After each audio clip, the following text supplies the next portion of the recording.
இந்த டிஷ் செய்கிறதுக்கு கேரட்டை கழுவி நறுக்கி இதை மாதிரி தண்ணியில் வேக வச்சு நல்லா எடுத்துக்கணும். கேரட்டை நல்லா வேக வச்சு எடுத்துக்கிட்டோம். இப்போது இதில் 1/2 கப் சர்க்கரை,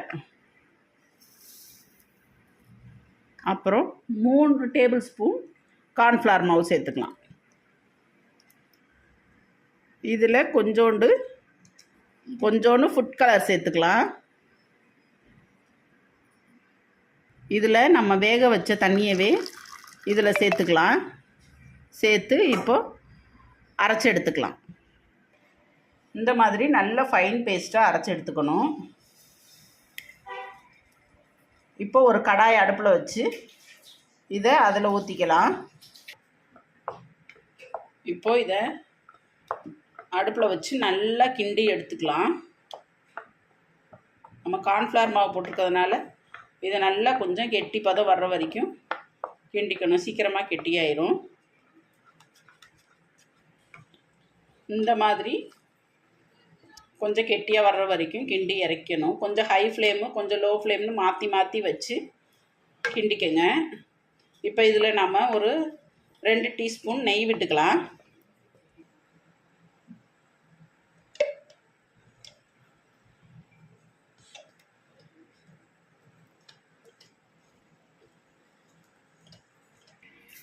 இந்த பதத்துக்கு வந்ததும் நம்ம இறக்கி கொஞ்சம் ஆற விட்டுக்கலாம். ஆறுனதும் பாருங்கள் எவ்வளோ கெட்டி ஆயிடுச்சுன்னு. இப்போ நம்ம ஒரு கரண்டி எடுத்து இதை எடுத்துக்கலாம். இப்படி ஒரு கரண்டியில் எடுத்துக்குவோம்.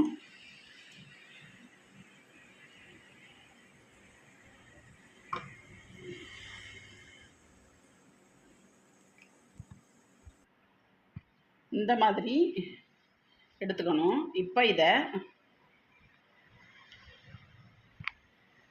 தேங்காய், நீங்கள் இப்போ கடையில் விற்கிற தேங்காய் பவுட்ரு வாங்கினாலும் சரி, நான் இப்போ வீட்டில் இருக்கிற தேங்காவை தான்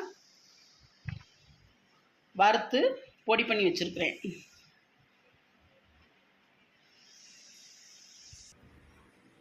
இங்கே பாருங்கள், இந்த மாதிரி தேங்காயில் பரட்டி எடுத்து வச்சாச்சு. இப்போது நம்ம கேரட் டிலைட் ரெடி ஆயிடுச்சு. சாப்பிடவே செம்ம டேஸ்ட்டாக இருக்கும். வாயில் வச்சோன்னே கரையும். நீங்களும் செஞ்சு பாருங்கள். குழந்தைகளுக்கு செஞ்சு கொடுங்க, ரொம்ப விரும்பி சாப்பிடுவாங்க.